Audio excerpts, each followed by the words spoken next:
Group 9. So, what is contact body improvisation? Ang contact body improvisation ay isang uri ng sayaw kung saan gumagalaw ang katawan at pagbabahagi ng bigat. Malagay ito sa mga mananayaw upang maipapahayag ang mensahe o damdamin sa isang pagtatanghal. Rhythms.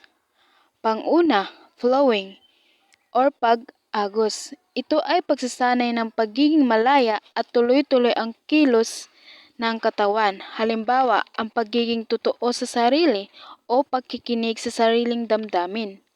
Pangalawa, staccato. Ito naman ay pagsasanay ng lakas ng panlalaking enerhiya. Pinapalakas nito ang koneksyon natin sa ibang tao. Pangatlo, chaos. Kaguluhan. Ito ay pagsasanay na nagpapalaya sa ating katawan. Halimbawa, hinayaan nating gumalaw ang ulo at balakang at paa mas mabilis pa sa iniisip natin. Pang-apat, lyrical. Dito natin sinasanay ang sarili na lumaya mula sa mga paulit-ulit at nakaisirang gawi. Pang-lima, stillness or katahimikan. Ang stillness ay hindi lang basta walang ginagawa. Ito ay paggalaw sa gitna ng katahimikan sa loob at paligid natin. So, last part is sound improvisation.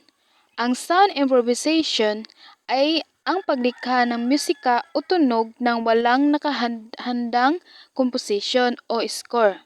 Isa itong creative na proseso kung saan ang musikero ay nag-eksperimento sa iba't ibang tunog, ritmo at melodiya upang makabuo ng isang natatanging musikal na karanasan.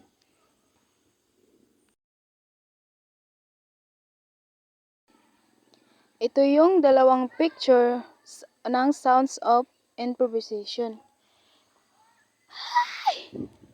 Audio Jungle.